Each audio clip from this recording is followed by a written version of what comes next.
Hello and welcome to this week's edition of the Clinton Howell Team's Weekly Market Update. I'm your Rockin Realtor, Clinton Howell. What the Howell is going on? Here we go.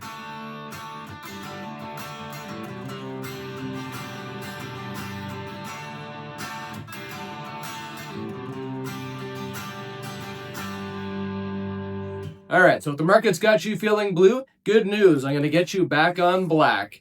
Last week's data from the appointment center is in, and there was 2,907 appointments in the RE/MAX Escarpment RE/MAX Niagara Appointment Center. So buyer activity remains stronger than comparable weeks in 2022, which was like the highest year ever, 2024 and 2025. Demand continues to trend in the right direction despite the typical seasonal slowdown heading into August. So this is great news. So the market is black. Things are looking good here. The strongest signal is the monthly picture. July finished with 14,107 appointments in our RE/MAX Escarpment Appointment Center, which is a 1.5% increase over last year. Buyer engagement continues to improve year over year. This is showing continued strength of well-priced homes in our market. As August begins, market fundamentals remain encouraging. Consistent buyer activity, improving year-over-year performance, and strong absorption rates suggest momentum is carrying forward. So, what if we look at the local data here?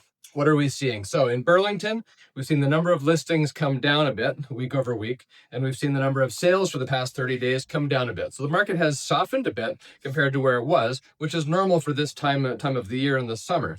We're seeing about 4 months worth of supply in Burlington, but this is the most important stat right here, the absorption rate. The absorption rate's at 54.96%. So we're actually in a mild seller's market. So we have actually improved significantly. We were in a buyer's market for a long time, and it escalated up to balance, and now it's a mild seller's market. And detached homes, 69.91% is the absorption on detached homes. So very strong seller's market on detached homes. And this one blew my mind, actually, 83% on semi-detached homes. There's tons of demand in these categories in Burlington area.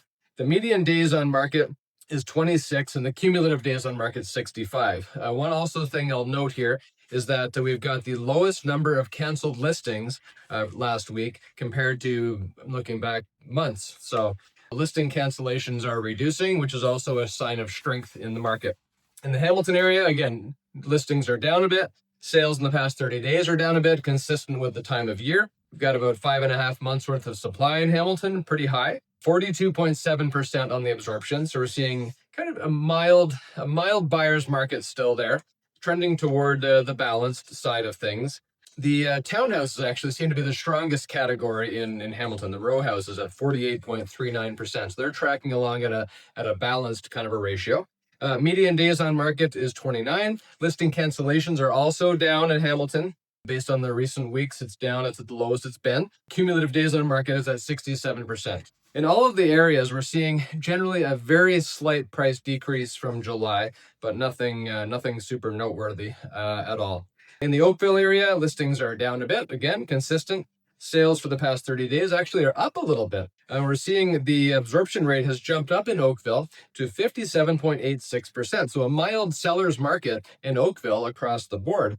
And in fact, if I look at all the categories, the absorption rates, detached 58%, semi-detached 50%, row houses, townhouses, 65% for townhouses and 50% for condo apartments. So we're seeing actually all categories in either balanced or mild seller's market conditions for Oakville. So Oakville has really picked up a lot. Listing cancellations as well, way down. Median days on market 21. Cumulative days on market is 60. That's all I got for you today. If you have any questions, please drop them in my comments. Love to hear from you. If there's anything you'd like me to cover, love to hear that as well. Have a great day.